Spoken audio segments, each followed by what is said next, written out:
Bharatiya Janata party के वरिष्ठ नेता और महाराष्ट्र के राज्यपाल सीपी राधाकृष्णन को एनडीए ने उपराष्ट्रपति पद का उम्मीदवार घोषित किया है।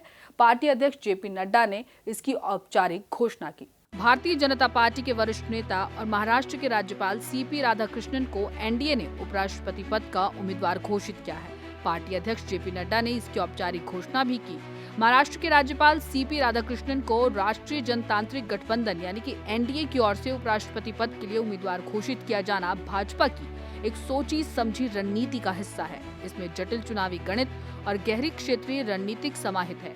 सीपी राधाकृष्णन के नाम का ऐलान सिर्फ व्यक्तिगत रूप से उनकी वफादारी का इनाम नहीं, बल्कि ये तमिलनाडु और दक्षिणी राज्य में अपनी पैठ बढ़ाने के लिए भाजपा के नई कोशिशों का एक संकेत है।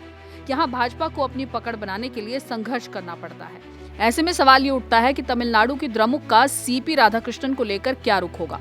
इतिहास में ऐसे कई उदाहरण रहे हैं जब राष्ट्रपति और उपराष्ट्रपति पद के उम्मीदवारों के नाम को लेकर विपक्ष में दरार पड़ चुकी है। द्रमुक के प्रवक्ता टीकेएस एलगोमन ने भी एनडीए की ओर से उपराष्ट्रपति पद के लिए चुने गए उम्मीदवार को एक अच्छा फैसला बताया। हालांकि उन्होंने कहा कि द्रमुक विपक्षी गठबंधन का हिस्सा है और वो गठबंधन के फैसले का पालन करेगी।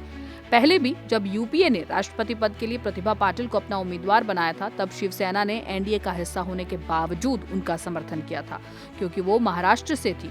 इसी तरह जब यूपीए ने प्रणब मुखर्जी के नाम को नामित किया तो एनडीए में होने के बावजूद शिवसेना और जदयू दोनों ने अपना समर्थन दिया। ऐसे ही जब एनडीए ने रामनाथ कोविंद का नाम प्रस्तावित किया तो जदयू ने विपक्ष में होने के बावजूद उनका समर्थन किया, क्योंकि वे बिहार के राज्यपाल थे। उपराष्ट्रपति पद के लिए पिछले चुनाव में जब एनडीए ने जगदीप धनखड़ को चुना तो तृणमूल कांग्रेस ने मतदान से परहेज किया। इसकी वजह थी धनखड़ और मुख्यमंत्री ममता बनर्जी के बीच अक्सर कई मुद्दों पर तीखी बहस होती थी। चुनाव में धनखड़ सबसे ज्यादा वोट पाकर उपराष्ट्रपति बने।